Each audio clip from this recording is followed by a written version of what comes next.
अगर मैं आपसे पूछूं कि सुबह सुबह उठ के आप हेयर ऑयल कौन सा लगाते हो तो बहुत ज़्यादा चांसेस है कि आप बोलने वाले हो पैराशूट का, मारिको कंपनी। आपसे पूछूं कि आपके घर में कॉफ़ी कौन सी है तो आप बोलोगे नेस्कैफे। अगर मैं आपसे पूछूं कि आपके घर में कौन सा पेंट यूज़ किया है आपने तो आप बहुत ज़्यादा चांसेस है कि आप बोलोगे एशियन पेंट। अगर मैं आपसे पूछूं कि आप ग्रोसरी कहाँ से लाते हो तो आप बोलोगे डीमार्ट। और अगर आप स्टूडेंट हो और मैं पूछूं कि आपके जो शूज़ है वो कौन सी कंपनी तो आप बोलोगे बाटा। चूँकि एक कोइंसिडेंस है, जो जिस कंपनीज के मैंने अभी नाम लिए वो कंपाउंडेड सालाना रिटर्न 30% से ज़्यादा देती है और वॉरेन बफेट ने उनकी वेल्थ कमाई है 20% के रिटर्न से, यानी कि ये कंपनी आपको बहुत ज़्यादा अमीर बनाने के लिए काफ़ी थी। लेकिन अगर मैं पूछूं कि आप कौन से स्टॉक्स खरीदते हो तो आप बोलोगे कि graphite, metal, oil company, software.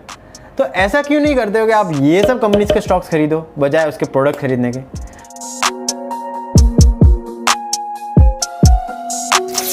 नमस्कार दोस्तों, मेरा नाम है महिपाल। आज मैं आपको इस वीडियो के जरिए बताने वाला हूँ वन अपॉन वॉल स्ट्रीट, इस बुक की समरी। इस बुक को लिखा गया है by Peter lynch. Peter lynch बहुत ही बड़े हेज फंड मैनेजर है। इनका रिकॉर्ड है स्टॉक मार्केट में, इन्होंने 13 साल तक 29% कंपाउंडेड एनुअल ग्रोथ रिटर्न दिया है। ये बहुत ही अपने आप में बहुत ही बड़ा रिकॉर्ड है और 29% कंपाउंडेड यानी कि आपको बहुत ज्यादा अमीर बनाने के लिए काफी है। इस वीडियो को मैं 7 भाग में डिवाइड करूंगा और लास्ट में मैं बोनस बताने वाला हूँ। 7 भाग कौन से रहेंगे? सबसे पहले मैं बोलने वाला हूँ पावर ऑफ कॉमन नॉलेज, ऐसी नॉलेज जो आपके पास है और बड़े बड़े हेज फंड मैनेजर के पास नहीं है। दूसरा मिरर टेस्टिंग, आपको इन्वेस्टिंग करने से पहले एक मिरर टेस्टिंग 3 सवालों के जवाब देने पड़ेंगे, उसके बाद आप इन्वेस्टिंग करिए, ये बुक। उसके बाद मैं आपको बताने वाला हूँ what is the right time to invest, सही टाइम कौन सा है इन्वेस्ट करने के लिए, जो कि लोग पूछते हैं क्या मार्केट महंगा है सस्ता है, इसका जवाब देने वाला हूँ। उसके बाद वेयर इज द 10 बैगर, यानी कि ऐसा कौन सा स्टॉक है जो 10 गुना मुझे रिटर्न करके दे देगा, ये इसका जवाब ये भी हम देखेंगे। उसके बाद मैं आपको बताने वाला हूँ अर्निंग कितनी इंपॉर्टेंट है और लास्ट में हम जानने वाले हैं कुछ ऐसे इंपॉर्टेंट नंबर्स जो कि पीटर थिल ने इस बुक में लिखे हैं और बहुत ही इंपॉर्टेंट। अगर आप इन्वेस्ट करोगे तो इस नंबर को प्लीज़ देख लीजिएगा, ये जो नंबर्स है। लास्ट में बोनस में आपको बताने वाला हूँ कि जब आप इन्वेस्टमेंट वर्ल्ड में रहते हो तो आपको बहुत आपके आजू बाजू में ये सब बातें सुनने मिलेगी, कुछ ऐसी बातें जिससे आप बच के रहिएगा, अजम्पशंस मत कर दीजिएगा अपने इस बातों को सुनने से। ये रहेगा बोनस पार्ट। तो शुरुआत करते हैं the power of common knowledge.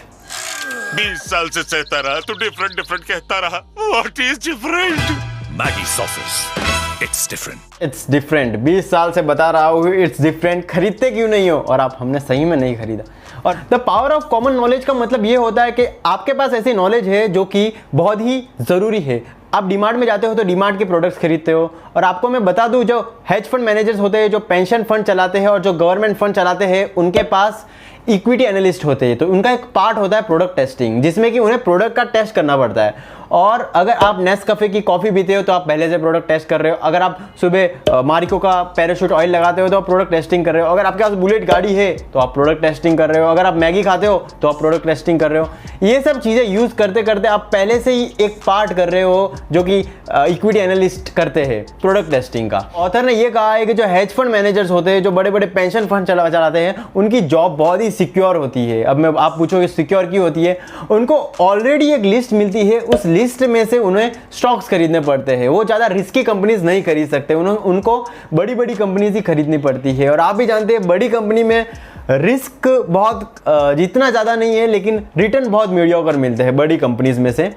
तो उनके पास पहले से ही एक लिस्ट होती है, उस लिस्ट में से उन्हें चूज करने पड़ते हैं। मान लीजिए उन्होंने इस लिस्ट के बाहर कोई स्टॉक खरीदा, आगे जाके वो स्टॉक फेलियर हो जाता है। अगर आगे जाके वो स्टॉक नहीं चलता है, कोई स्टार्टअप में इन्वेस्ट किया और हो सकता है वो स्टार्टअप आगे जाके अमेजॉन रहे, कल की फ्लिपकार्ट रहे, और हो सकता है वो स्टार्टअप नहीं चले। दूसरी ओर मान लीजिए कि उसने फंड का पैसा रिलायंस कंपनी में लगाया और रिलायंस कंपनी कल अगर अच्छा नहीं करती तो उसे कोई नहीं बोलेगा, रिलायंस कंपनी को बोलेगा। लोग बोलेंगे रिलायंस क्या कर रही है, फंड मैनेजर का बॉस बोलेगा कि रिलायंस कंपनी को क्या हो गया है।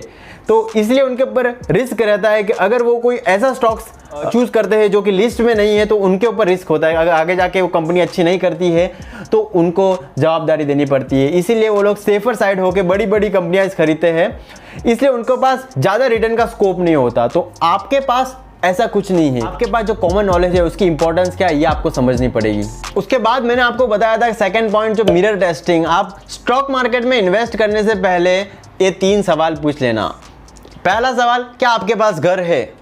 घर किस लिए है? देखिए, स्टॉक के अलावा कोई इन्वेस्टमेंट करे तो हेज यानी कि स्टॉक के अलावा करे तो हाउस बहुत ही अच्छी इन्वेस्टमेंट हो सकती है। अगर आप ध्यान से करें। देखिए आपको स्टॉक खरीदना है तो आपने अगर सुबह डिसाइड किया स्टॉक खरीदना है तो आप शाम तक स्टॉक खरीद लेते हो, लेकिन दूसरी ओर आपको रेफ्रिजरेटर खरीदना है तो आप 1 महीना लगा सकते हो उससे सोचने के लिए कौन सा मॉडल लूँ। आपको कोई कार खरीदनी है, इसमें भी आप 1 महीना लगा सकते हो, लेकिन आप जब अपनी लाइफ टाइम की सेविंग लगाते हो तब दिनों दिन में इन्वेस्ट कर देते हो। और दूसरी ओर जब आप घर परचेज करते हो तो इसमें लोग बहुत ही ज़्यादा रिसर्च करते हैं। दूसरा बेनिफिट ये भी होता है कि घर में आपका ज़्यादा कंट्रोल होता है। वहीं दूसरी ओर स्टॉक्स में आपका ज़्यादा कंट्रोल नहीं होता। कंपनीज में मैनेजर्स होते हैं, वो कंपनीज को चलाते हैं। तो अगर आपके पास घर है तो आप पैसा इन्वेस्ट करिए स्टॉक मार्केट में। जैसे मिरर टेस्टिंग में सबसे पहला क्वेश्चन यही है कि आपके पास घर होना चाहिए, स्टॉक मार्केट में इन्वेस्ट करें। घर एक बहुत ही स्टेबल इन्वेस्टमेंट है और बहुत कंट्रोल है घर पे। दूसरा सवाल, आप जो इन्वेस्ट करने वाले हो पैसे, वो आपको 2 से 3 साल में चाहिए। अगर आपको 2 से 3 साल में उस पैसे का रिक्वायरमेंट है तो स्टॉक मार्केट में इन्वेस्टमेंट करिए, क्योंकि रिलेटिवली लॉन्ग टर्म में आप प्रेडिक्ट कर सकते हो स्टॉक मार्केट में कि स्टॉक आगे जाके अच्छा करेगा। लेकिन शॉर्ट टर्म में मार्केट जो फ्लक्चुएट होता है वो ह्यूमन सेंटीमेंट्स के वजह से होता है, यानी कि मार्केट में डिमांड सप्लाई ह्यूमन न्यूज़ के ऊपर होता है, लेकिन लॉन्ग टर्म में बिजनेस के ऊपर होता है। तो शॉर्ट टर्म में आप बोल नहीं सकते कि मार्केट कहाँ जाएगा। इसीलिए अगर आपको पैसा 2 से 3 साल में चाहिए तो स्टॉक मार्केट अच्छा इन्वेस्टमेंट नहीं रहेगा आपके लिए। तीसरा सवाल, जो कि आपके पास जो पर्सनल क्वालिटीज़ है इन्वेस्टमेंट के लिए, पर्सनल क्वालिटीज़ जैसे कि patience, discipline, independent knowledge, flexibility, और ऐसी आपको क्वालिटीज़ होनी चाहिए। आपको मैं बता दूं कि पेशेंस का मतलब क्या है। देखिए कोको कोला से वॉरेन बफेट ने कम से कम $2 बिलियन से ऊपर कमाए हैं। $2 बिलियन बहुत ही बड़ी अमाउंट होती है। लेकिन एक बार यूएसए में एक मीटिंग में, फंड मैनेजर्स की मीटिंग में पूछा गया था कि आप में से किन किन लोगों ने कोको कोला स्टॉक्स को खरीदा था। सब ने लगभग हाथ उठाया कि हाँ, हमने कोको कोला स्टॉक खरीदा था। लेकिन वॉरेन बफेट ने कोको कोला स्टॉक खरीदा ही नहीं था। 1984 से होल्ड किया था, खरीदना चालू किया था। आज तक वो वॉरेन बफेट होल्ड करते हैं, यानी कि इतना टाइम तक उन्होंने होल्ड किया, इसलिए उनको इतना रिटर्न मिला। लेकिन लोग क्या करते हैं कि डबल होते ही बेच देते हैं या फिर 30-40% बढ़ने पे बेच देते हैं। इस पेशेंस बहुत ही इंपॉर्टेंट है स्टॉक मार्केट में। अगर वॉरेन बफेट जैसे कोई होल्ड करके रखते इतने टाइम तक तो वो भी इतना ज़्यादा पैसे कमा सकते थे, लेकिन लोगों ने होल्ड नहीं किया। जो पेशेंस क्वालिटी है वो सबसे इंपॉर्टेंट है। पर्सनल क्वालिटीज होनी चाहिए ऐसी आपके पास, इसके बाद ही आप इन्वेस्ट करिए। ये थे 3 मिरर टेस्टिंग के क्वेश्चन। इसके बाद हम जाने वाले तीसरा point, is this right time to invest. क्या ये सही टाइम है इन्वेस्ट करने के लिए? मार्केट ऊपर जा रहा है, मार्केट नीचे जा रहा है और आपको लगता है कि ये सही टाइम है या नहीं है। मैं आपको एक बात बता देता हूँ। हाँ, मैं मानता हूँ कि इकोनॉमी और स्टॉक मार्केट में बहुत बड़ा कोरिलेशन है, लेकिन आप इकोनॉमी को प्रेडिक्ट कर सकते हो। यूएसए में बहुत सारे फुल टाइम एम्प्लॉयज होते हैं जो कि इकोनॉमिस्ट होते हैं और इनका काम ही बस ये होता है कि इकोनॉमी को प्रेडिक्ट करना है कि इंटरेस्ट रेट क्या रहेंगे। और मैं आपको बता दूं कि अगर कोई 2 बार कंसिस्टेंटली 2 बार भी अगर कोई इंटरेस्ट रेट प्रेडिक्ट कर सके तो वो मिलीनियर आराम से हो सकता है। ऑथर ने कहा है कि लेकिन सब जॉब पे है, कोई मिलीनियर नहीं है और सैलरी पे काम कर रहे हैं, इसीलिए इंटरेस्ट रेट प्रेडिक्ट करना बहुत ही मुश्किल है। अगर आप इकोनॉमी को प्रेडिक्ट करने के लिए 40 मिनट्स लगाते हो तो आपने 12 मिनट वेस्ट किए हैं, ऐसा ऑथर ने क्लियरली कहा है। तो आप इकोनॉमी को प्रेडिक्ट नहीं कर सकते। ऑथर ने एक बहुत ही आराम से कॉकटेल थियरी समझाई है। इस थियरी से आपको समझ जाएगा कि इकोनॉमी ऊपर है कि नीचे। 4 स्टेजेस में ये कॉकटेल थियरी डिवाइड है। पहला स्टेज में एक डॉक्टर और एक फंड मैनेजर एक पार्टी में जाते हैं, कॉकटेल पार्टी में। उस टाइम फंड मैनेजर को पूछते हो कि आपका काम धंधा क्या है। दूसरे और डॉक्टर के पास जाके सब ज़्यादातर भीड़ होती है और वहाँ पे प्लेग के बारे में पूछते हैं कि कैसे ठीक किया जाए। जब स्टेज 2 आता है तो मार्केट, तो जब थोड़ी पब्लिक होती है वो फंड मैनेजर के पास आके बोलती है कि स्टॉक मार्केट रिस्की है। उसके बाद स्टेज 3 में पब्लिक आगे बोलती है फंड मैनेजर को कि कौन कौन से स्टॉक्स खरीदने चाहिए आपके हिसाब से। स्टेज 4 में पब्लिक आगे बोलती है कि ये स्टॉक खरीदो। फंड मैनेजर को ही बताती है कि आपको ये स्टॉक खरीदना चाहिए। इवन डॉक्टर आके बोलता है कि ये स्टॉक खरीदने चाहिए। स्टेज 4 में मान लीजिएगा कि मार्केट बहुत ही रिस्की है, मार्केट बहुत ही हाई पहुंच चुका है और हो सकता है कि अभी ये मार्केट डाउन जाने वाला है। दिसंबर में 2019 दिसंबर में मैंने भी ये सिचुएशन फेस की थी। मेरे जिम ट्रेनर ने मुझे कहा था कि आपको फार्मा कंपनी का स्टॉक रेकमेंड किया था, ये खरीदना चाहिए, ये बढ़ने वाला है 30-40% पर ईयर। मैंने एक सवाल पूछा कि आप फार्मा कंपनी समझते हो कि कैसे ये कंपनी वर्क करती है। उन्होंने बोला नहीं, मुझे किसी न्यूज़ में देखा है मैंने। तो मैं दिसंबर 2019 की बात है और रियलिटी में उसके बाद मार्केट धीरे धीरे नीचे जाना शुरू हो गया। आप देख सकते हो चार्ट। तो अगर आपको कॉमन मैन आप जब रास्ते में जाते हो और आपको हर कोई स्टॉक रेकमेंड करना चालू कर दे तो मान लीजिए कि मार्केट सही पर तो नहीं पहुंच गया, पी रेशियो चेक करिएगा। उसके बाद where will you find 10 bagger, ये सबसे इंपॉर्टेंट पार्ट है इस वीडियो का। अभी जो आने वाले 2-3 मिनट है, पूरी बुक का सबसे मेन पॉइंट है ये। मेरे अंकल जो कि हार्डवेयर शॉप चलाते हैं, बहुत ही फेमस हार्डवेयर शॉप है नई मुंबई में उनकी। 1 साल पहले मैं उनकी दुकान पे गया था, उसी टाइम उन्होंने एक कंपनी में इन्वेस्ट किया था। कंपनी का नाम था ग्राफाइट इंडिया। उन्होंने मुझे पूछा कंपनी कैसी है, लेकिन मैंने उनसे एक सवाल पूछा कि आपने इसमें इन्वेस्ट क्यों किया है। उन्होंने बोला कि न्यूज़ में आई और कंपनी अच्छी है। मैंने बोला ग्राफाइट होता क्या है। उन्होंने बोला ग्राफाइट होता क्या है वो तो पता नहीं, लेकिन न्यूज़ वाले बोल रहे थे कि बहुत ही अच्छी कंपनी है। तो फिर मैंने उनसे ये पूछा कि आप हार्डवेयर में आप कौन सा आपके यहाँ सबसे ज़्यादा बिकने वाला पेंट है। उन्होंने बोला एशियन पेंट। कौन सा प्रोडक्ट है जो नॉर्मली पब्लिक खरीदती है, कंज्यूमर? फेविकॉल ऐसा, यानी कि पेडिलाइट कंपनी। कौन सा प्रोडक्ट है जो कि टूल्स में चलती है? उन्होंने बोला टपारिया टूल्स। और कौन सा कंपनी है जो पब्लिक मांगने आती है ड्रिल मशीन और ये सब के लिए? इन्होंने बोला बॉस्को। तो ये जो कंपनीज के मैंने जो नाम बताया है, अगर इन कंपनीज में इन्होंने इन्वेस्ट किए होते तो बहुत ही अच्छे रिटर्न मिल जाते। लेकिन इन्होंने कौन सी कंपनी में इन्वेस्ट की जिनका बिजनेस ही इनको पता नहीं, इनको ग्राफाइट का मतलब पता नहीं, और इन्होंने ग्राफाइट कंपनी में इन्वेस्ट किया, ग्राफाइट इंडिया।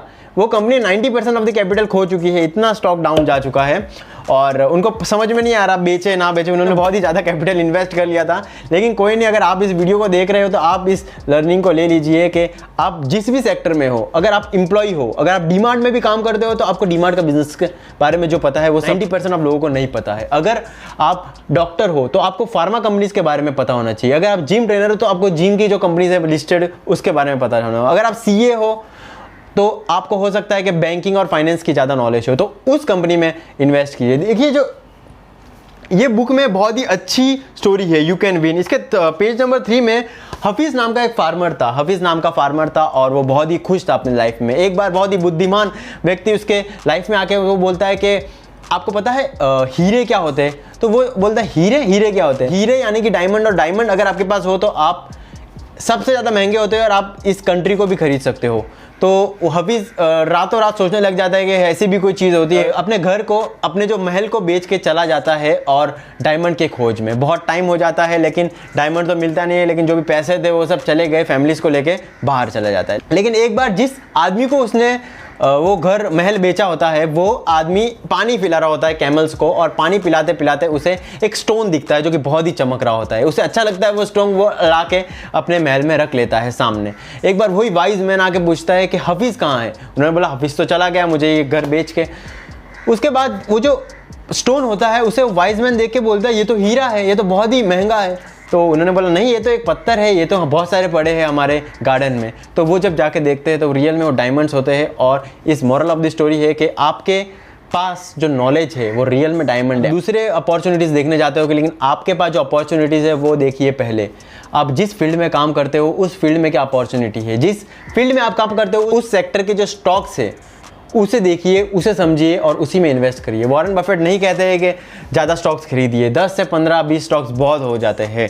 और आप जिस सेक्टर में हो उसमें ऐसा बहुत चांसेस है कि वो अच्छी कंपनी हो। और रियलिटी में क्या होता है कि डॉक्टर्स खरीदते हैं oil stocks, metal stocks, electronics, software, जो कंपनी समझ में नहीं आती। अगर आप सॉफ्टवेयर इंजीनियर हो तो आप सॉफ्टवेयर स्टॉक्स खरीदो, कोई प्रॉब्लम नहीं है। लेकिन आप डॉक्टर हो और ऑयल कंपनी में इन्वेस्ट करते हो, इसका मतलब आपको ऑयल के बारे में ज़्यादा पता है फार्मा से ज़्यादा। ऐसा ऑथर ने बताया कि आप जिस फील्ड में हो उस फील्ड का बेनिफिट उठाओ और कॉमन नॉलेज का बेनिफिट उठाओ। ऐसे ही आपको 10 बैकर्स मिलने वाले हैं। पहला स्टेप हो गया। अभी तक तो आपने कंपनीज के प्रोडक्ट्स देखे हैं कि आप डॉक्टर हो तो आपको पता चलेगा ये कंपनी ये मेडिसिन ज़्यादा बिकती है, ये ड्रग्स ज़्यादा बिकता है। अभी तो आपको प्रोडक्ट मिल गया है।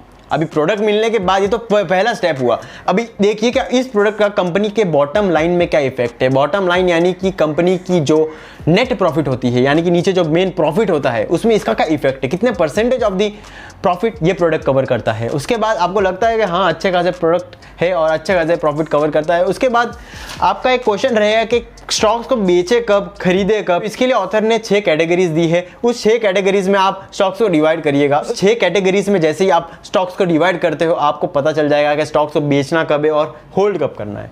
सबसे पहला है स्लो ग्रोअर, यानी कि ऐसी कंपनी जो बहुत बड़ी हो चुकी है। अभी वो कंपनीज का डबल होना बहुत ही कम चांसेस होता है, बहुत ही रेयर सिचुएशन में ऐसा होता है। लेकिन इनका मार्केट कैप इतना बड़ा होता है कि इनका धीरे धीरे ही बढ़ती है। मैं एग्जांपल दूँ तो ऑयल कंपनीज इस टाइम पे बहुत ही बड़ी कंपनीज हो चुकी है, क्योंकि इंटरनेट और सॉफ्टवेयर बूम आने से पहले ऑयल कंपनीज का ज़्यादा बूम था। तो ये अभी पैसे कमा रही है, इनका जो ग्रोथ फेज़ है, ग्रोथ नहीं है, इनका मैच्योरिटी फेज़ है, तो अभी कैश काउ बन चुकी है सब। तो ये सब कंपनीज बहुत ही बड़ी कंपनीज है।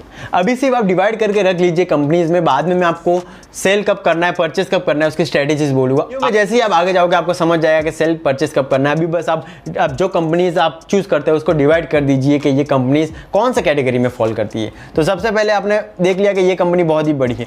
इन बड़ी कंपनी का सबसे बड़ी कैरेक्टरिस्टिक्स ये होती है कि ये डिविडेंड्स देती है पब्लिक को। इनके पास कैश बहुत होता है, मार्केट कैप बहुत होता है, तो डिविडेंड्स देती है। दूसरा है स्टालवार्ट्स यानी कि ऐसी कंपनीज जो कि कंपैरेटिवली बड़ी तो है लेकिन ग्रोथ भी बहुत है उनमें, जैसे कि कोको कोला हो गए, जैसे कि मैकडोनल्ड्स हो गई। इनके पास ग्रोथ भी बहुत है, ये और भी बहुत जगह जाके अपना स्टोर्स ओपन कर सकती है। इनके पास ग्रोथ भी है, ग्रोइंग भी है। इन कंपनीज की ग्रोथ रिलेटिवली थोड़ी ज़्यादा होती है स्लो ग्रोअर से, और मार्केट कैप भी बहुत ही बड़ा होता है। उसके बाद है फास्ट ग्रोअर्स यानी कि ऐसी कंपनी जिसकी ग्रोथ आगे फ्यूचर में बहुत है। अभी हो सकता है कि आपको थोड़ी ज़्यादा पीई पे मिले, लेकिन आपको पता है कि फ्यूचर में इस कंपनी की ग्रोथ बहुत है। उसके बाद है साइक्लिकल्स यानी कि ऐसी कंपनी जो फॉर एग्जांपल डिफेंस कंपनी को जो कॉन्ट्रैक्ट मिलता है तो वो उसके प्राइस ऊपर चली जाती है, जब कॉन्ट्रैक्ट नहीं मिलता है तो नीचे हो जाती है। ये साइकिल के बेसिस पे काम करती है। इसमें भी आपको दिमाग लगा के सेल और परचेस करनी पड़ेगी। उसके बाद एसेट प्लेयर्स यानी कि ऐसी कंपनी जिसके पास एसेट्स पड़ा हुआ है, जिसके पास कैश है या लैंड है।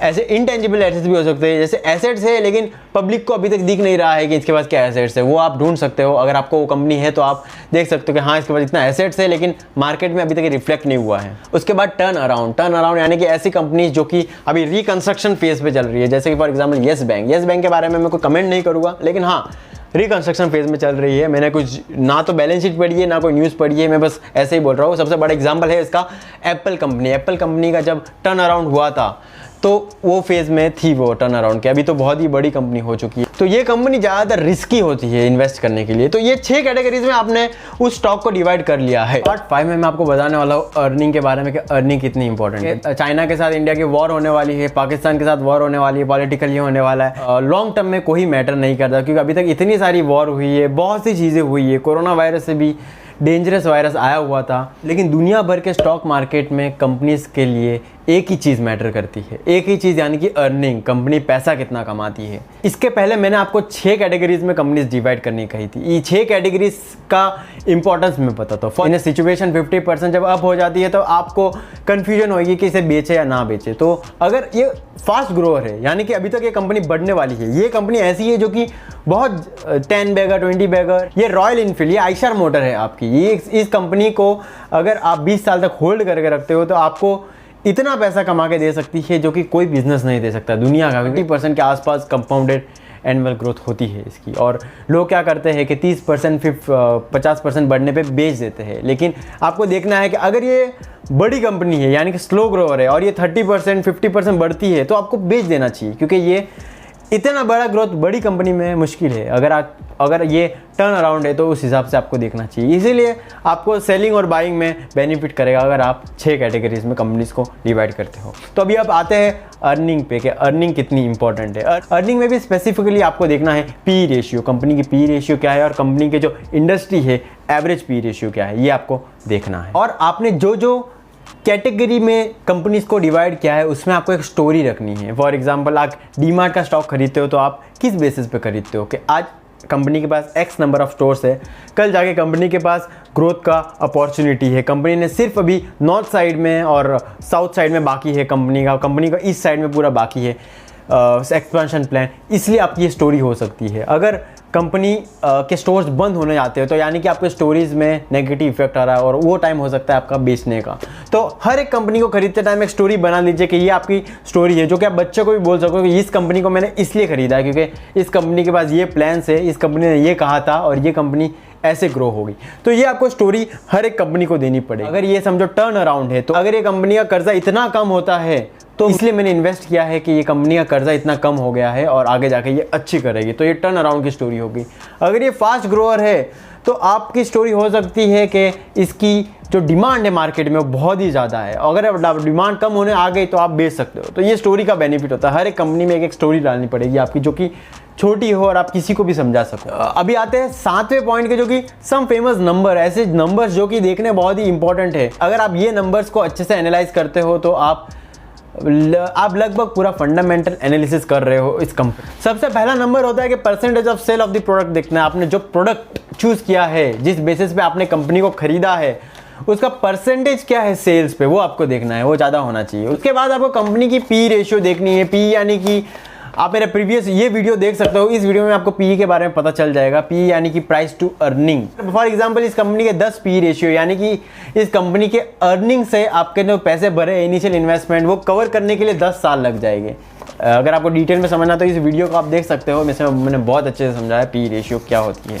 और पी में भी एक स्पेसिफिकली मैं ये बताऊँगा कि कंपनी की जो ग्रोथ रेट है, यानी कि अगर आप मानते हो कि कोको कोला कल जाके 15% ग्रोथ करने वाली है एनुअली, तो उसकी पी रेशियो अगर 15 होती है तो ये फेयरली वैल्यूड कंपनी है। ये कंपनी की पी रेशियो बराबर है, जहाँ ज़्यादा ना कम।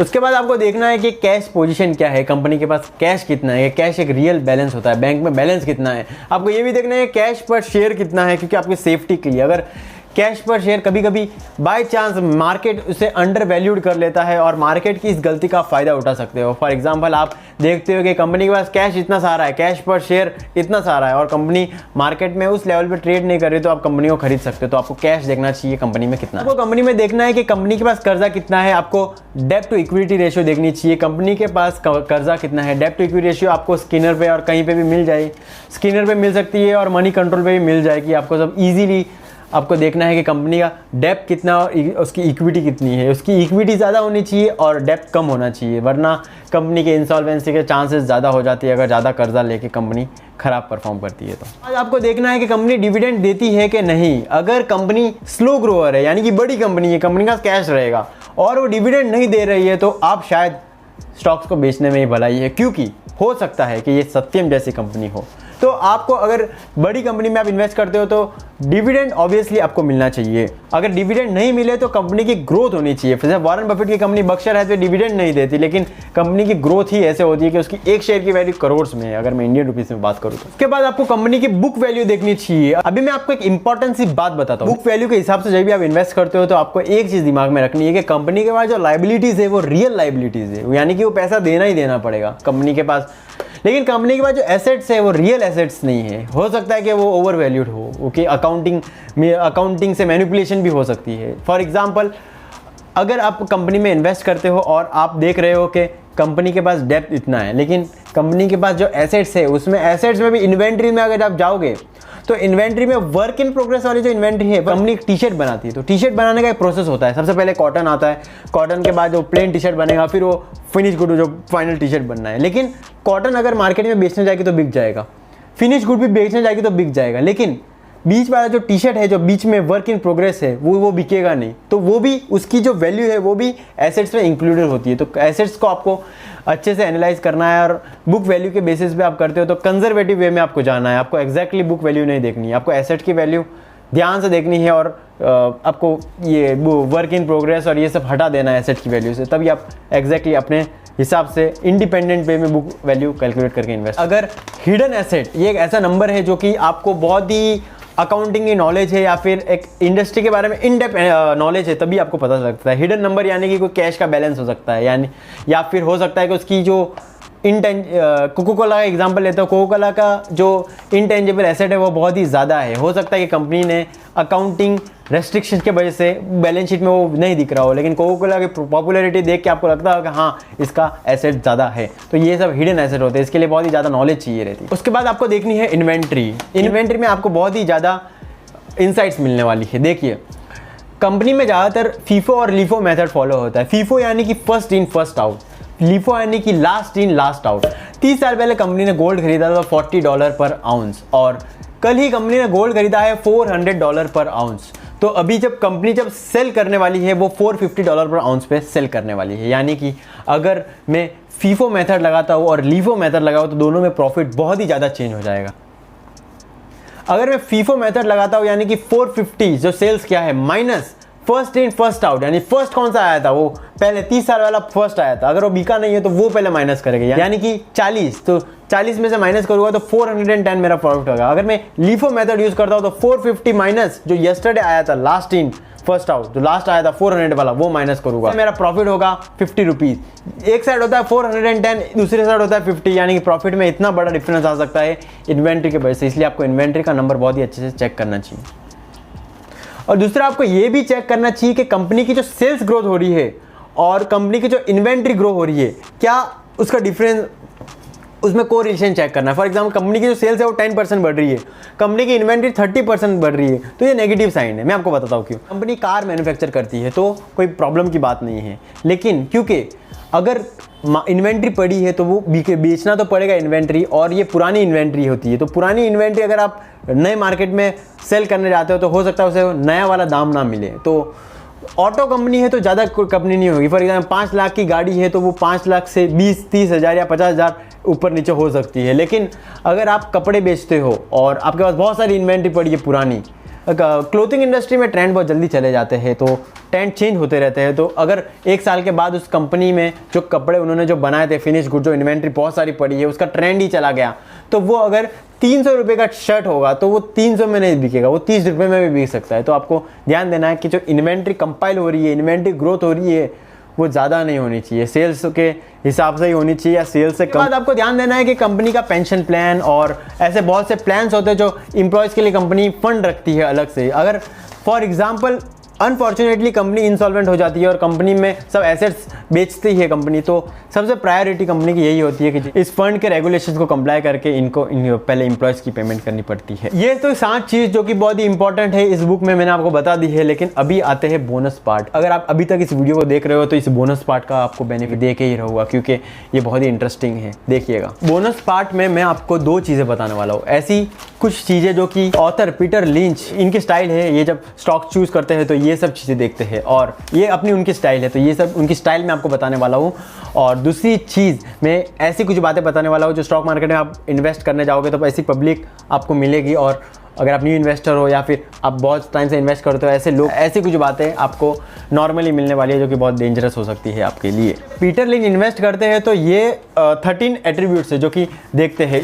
इस 13 एट्रीब्यूट्स में से जो फर्स्ट एट्रीब्यूट है वो है इट साउंड्स डल, यानी कि कंपनी का जो नाम है वो ऐसा नाम है जो इतना डल है कि कोई एनालिस्ट ना तो इसे कवर करेगा, ना इसे कोई कवरेज मिलेगी, लेकिन कंपनी प्रॉफिट कमाती जाएगी। जब इसे कवरेज मिलेगी तब तक आपने इन्वेस्ट कर दिया होगा और तब तक ये बहुत ही बड़ी कंपनी बन चुकी होगी और आपने बहुत ही ज़्यादा पैसे कमा लिए होंगे। फॉर एग्जांपल बड़ी कंपनी जैसे कि स्पाइक इंटरनेशनल, किंगफिशर, इससे अच्छा पेप बॉय और ऐसी कंपनीज में ऑथर इन्वेस्ट करते हैं। ये ऑथर की पर्सनल स्टाइल ऑफ इन्वेस्टिंग है। सेकंड पॉइंट है इट डज समथिंग डल, यानी कि कंपनी काम ही ऐसा करती है जो कि पब्लिक को पसंद नहीं है, कोई देखेगा नहीं।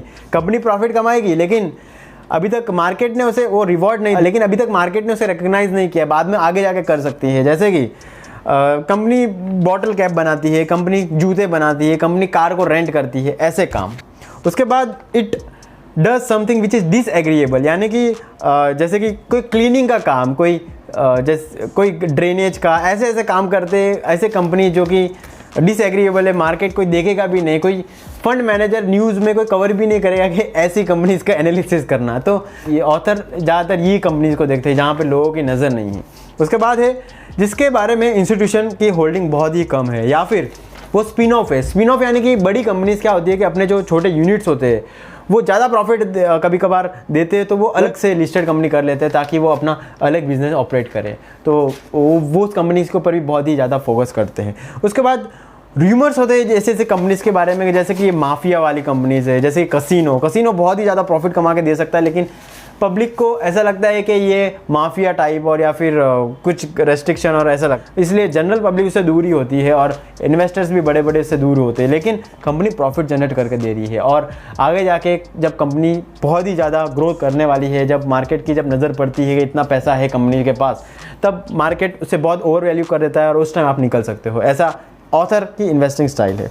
उसके बाद कंपनी जो है वो डिप्रेसिंग है, यानी कि जैसे कि कोई फ्यूरिनल, और उसके बाद कुछ ऐसी बातें जो कि ऑथर ने कही है कि कंपनी जो है वो डेली बेसिस पे हम उसकी कंजम्पशन करते हैं, जैसे कि कोई सॉफ्टवेयर हो गया, कोई ग्रॉसरी हो गई, जैसे कि कोई सीक्रेट कंपनी या कोई सीक्रेट कंपनी या ड्रग्स की कंपनीज, ऐसे कंपनीज को हम पब्लिक ज़्यादातर डेली यूसेज में लेती है। और दूसरी ओर जैसे कि टॉयज़ की कंपनी हो गई, टॉयज़ साल में एक बार कोई ना कोई लेगा, तो बच्चों के लिए टॉयज़ साल में एक बार ले लिया, लेकिन ये सब चीज़ें डेली कंजम्पशन होती है। तो ऑथर प्रेफर करते हैं कि ऐसी कंपनी जिसके प्रोडक्ट्स पब्लिक डेली यूज़ करती हो, ऐसी कंपनी को तो बहुत प्रेफर करते हैं। अगर आपको कंप्यूटर या सॉफ्टवेयर या इंटरनेट टेक्नोलॉजीज नहीं समझती है तो ऐसी कंपनी चूज़ करिए कि जो कंपनीज है, कौन से कंपनीज को ज़्यादा सर्विस प्रोवाइड करती है। For example data collection service कोई ग्रोसरी मार्ट ले रहा है, या फिर वेबसाइट डिज़ाइनिंग की सर्विस ले रहा है ग्रोसरी मार्ट, तो जो कंपनीज उसके फील्ड में रहेगी वहाँ पे बहुत कंपटीशन चल रहा होगा, जो टेक्नोलॉजी कंपनी है वहाँ पे कंपटीशन चल रहा होगा, तो वो प्राइस कम से कम रहेगी और वो फ़ायदा होने वाला है ग्रोसरी मार्ट को, फॉर एग्जांपल डी मार्ट को। तो वो कंपनीज लेना ज़्यादा अच्छा रहेगा अगर आपको ये बिज़नेस नहीं समझ में आ रहा है। अगर कोई इनसाइडर खरीद रहा है कंपनी को, या कंपनीज के ऑफिसर्स खरीद रहे हैं, देखिए कंपनी के जो ऑफिसर्स होते हैं वो शेयर्स को बेचने का उनका रीज़न क्या हो सकते हैं, उनको लोन चुकाना हो, उनको अपने बच्चों की फीस देनी हो, उनको घर खरीदना हो, ये सब रीजन हो सकते हैं कि कंपनीज के शेयर्स बेच रहे हो। लेकिन फॉर एग्जाम्पल अगर ऑफिसर्स कंपनीज के शेयर खरीद रहा है तो इसका एक ही रीज़न हो सकता है कि कंपनी के शेयर इस टाइम पर बहुत ही अंडर वैल्यूड है और आगे जाके शायद अच्छा प्रॉफिट दे सकती है। इसीलिए कंपनी अगर इनसाइडर बाइंग करती है तो ये अच्छा साइन है। और उसके बाद अगर कंपनी बाय बैक करती है तो कब ऑथर को अच्छी लगती है वो कंपनी, और कंपनीज में ज़्यादा इंटरेस्ट दिखाते हैं। तो ये सब चीज़ें जो ऑथर देखते हैं कंपनीज में इन्वेस्ट करने से पहले। ऐसी बातें जो कि बहुत ही डेंजरस है, लोग बोलते हैं स्टॉक मार्केट के ऊपर। देखिए सबसे पहला, स्टॉक के प्राइस इतनी नीचे जा सकती है और इससे ज़्यादा नीचे क्या जाएगा, लेकिन मैं आपको बता दूँ स्टॉक मार्केट का जो प्राइस है वो इतना नीचे जा सकता है कि कंपनी बंद हो सकती है। देखिए मैंने जब स्टार्टिंग में इन्वेस्ट किया था, सबसे पहले मैंने जब इन्वेस्टमेंट स्टार्ट की थी तो मैंने सिंटेक्स प्लास्टिक में इन्वेस्ट किया था, ना मैंने बैलेंस शीट पढ़ी थी, और सिंटेक्स प्लास्टिक टेक्नोलॉजी में मैंने इन्वेस्ट किया था। उसकी प्राइस शायद 2 रुपये 1 रुपये है, मैंने 70 रुपीज़ में इन्वेस्ट किया था। तो मैंने सोचा था कि उस टाइम मैंने जब इन्वेस्ट किया था तो वो 52 वीक्स लो में थी और देखिए आज 2 रुपये पे आ गई। तो कभी ये मत सोचिएगा कि इतना तो नीचे जा सकता है, इसके नीचे नहीं जाएगा। आपको अपना फंडामेंटल एनालिसिस करना है, आपको अपनी स्टोरी देखनी है और स्टोरी के हिसाब से चलना है। ऑथर को ये लर्निंग कब मिली, जब एक ऑथर ने एक काइजर स्टॉक रिकमेंड किया था जो कि $11 का था, और उन्होंने उनके जो फंड है उन्होंने 5 मिलियन शेयर्स खरीद लिए थे कंपनी के, यानी कि 25% of the share equity company की खरीद ली थी। उसके बाद 11 से वो स्टॉक 8 पे आया, उसके बाद 5 पे आया, उसके बाद 4 पे आया। ऑथर ने जब सोचा था कि 11 के नीचे नहीं जाएगा, उससे इतना नीचे 4 तक आ गया। ये कंपनी के पास इतना सारा एसेट है, जो कंपनी अगर लिक्विडेट भी होती है तो $40 का ये शेयर बनता है, तो इतना नीचे आ गई। तो उसके बाद हाँ आगे जाके कंपनी ने रिबाउंड किया, $30 उसकी प्राइस हुई। लेकिन ऑथर को ये सीख मिल गई कि ऐसा नहीं बोलना है कि ये स्टॉक इतना नीचे जाएगा, जब तक कंपनी बंद नहीं होती उतना नीचे स्टॉक जा सकता है। लोग ऐसे बोलते हैं कि आप ऐसा अंदाज़ा लगा सकते हो कि कभी स्टॉक बॉटम पे है, टेक्निकल एनालिसिस या पता नहीं कौन कौन सा एनालिसिस होता है। स्टॉक बॉटम पे है कि नहीं आप प्रेडिक्ट करना ऐसा ही होता है कि आप नाइफ को, आप गिरती हुई छुरी को पकड़ते हो, अगर आपने गलत जगह उसे पकड़ लिया पेनफुल रिग्रेट का आपको सामना करना पड़े, अगर आपने गलत बॉटम पकड़ा तो आपको रिग्रेट हो सकता है। इसीलिए मार्केट को टाइमिंग नहीं करना चाहिए। वॉरेन बफेट अक्सर कहा जाता है कि मार्केट को कभी टाइमिंग नहीं करना, आप फंडामेंटल को प्रेडिक्ट कर सकते हो और उस हिसाब से आप इन्वेस्ट कर सकते हो। लोग बोलते हैं कि ये स्टॉक इतना ज़्यादा बढ़ गया है, इससे ज़्यादा नहीं बढ़ेगा। ज़्यादातर इन्वेस्टर क्या करते हैं कि इनके पोर्टफोलियो में कुछ अच्छे स्टॉक्स होते हैं, कुछ खराब स्टॉक्स होते हैं। अच्छे स्टॉक्स जब 30% बढ़ जाते हैं तो वो बेच देते हैं, 30% का मुनाफा। खराब स्टॉक जब नीचे जाते हैं, 90% खत्म हो जाती है उनकी कैपिटल, तभी भी वो होल्ड करके रखते हैं। ये ऐसा ही होता है कि आप प्लांट को आप पानी दे रहे हो और फ्लावर्स को कट करके जो वीड्स है उसको पानी दे रहे हो, ये ऐसा ही हो जाता है। तो आपको ये सब बातों में नहीं आना है, आपको फंडामेंटली स्टॉक को एनालाइज करना है, फंडामेंटली चलना है। आपकी स्टोरी जब तक आपको अच्छी लगती है तब तक आपको इन्वेस्टेड रहना है, ठीक है। साथ आपका पेशेंस वर्थ रहेगा। ऐसे मिसकंसेप्शन है कि हाँ ये तो सिर्फ 2 रुपये का, ये तो 1 रुपये का स्टॉक है, तो आप कितना लूज़ कर पाओगे। अगर आपने 10,000 के स्टॉक्स आपने कैपिटल लगाई 1 रुपये पे भी, और कंपनी अगर डूब जाए, इंसॉल्वेंट हो जाती है, तो आपने 10,000 खो दिए। तो आपका कैपिटल इंपॉर्टेंट है, आप स्टॉक प्राइस इंपॉर्टेंट नहीं है। जितना जल्दी ये डबल हो सकता है उतना जल्दी ये -50% भी जा सकता है और कंपनी भी बंद हो सकती है। तो ये मिसकंसेप्शन मत रखिए कि स्टॉक 1 रुपये का ये फटाफट ज़्यादा रिटर्न करके देगा, ये भी बहुत बड़ी मिसकंसेप्शन है। अगर आप मार्केट में बहुत टाइम से हो तो आपको समझ में आएगा, लेकिन आप न्यू मार्केट में अभी इन्वेस्ट करने वाले हो तो आपके लिए बहुत इंपॉर्टेंट चीज़। प्राइस बहुत ही डिफिकल्ट है प्रेडिक्ट करना, मार्केट सेंटिमेंट्स बहुत ही डिफिकल्ट है प्रेडिक्ट करना, ह्यूमन बिहेवियर जो कि शॉर्ट टर्म में होता है जिसके वजह से स्टॉक फ्लक्चुएट होता है वो बहुत ही डिफिकल्ट है प्रेडिक्ट करना। ये थी वन अपन वॉल स्ट्रीट बुक की समरी। इस चैनल को प्लीज़ सब्सक्राइब करिएगा अगर आप चाहते हो कि आपको हर हफ्ते 2 बुक की समरी मिले जो कि स्टॉक मार्केट और स्पेसिफिकली बिजनेस रिलेटेड हो। तो प्लीज़ इस चैनल को सब्सक्राइब करिएगा। थैंक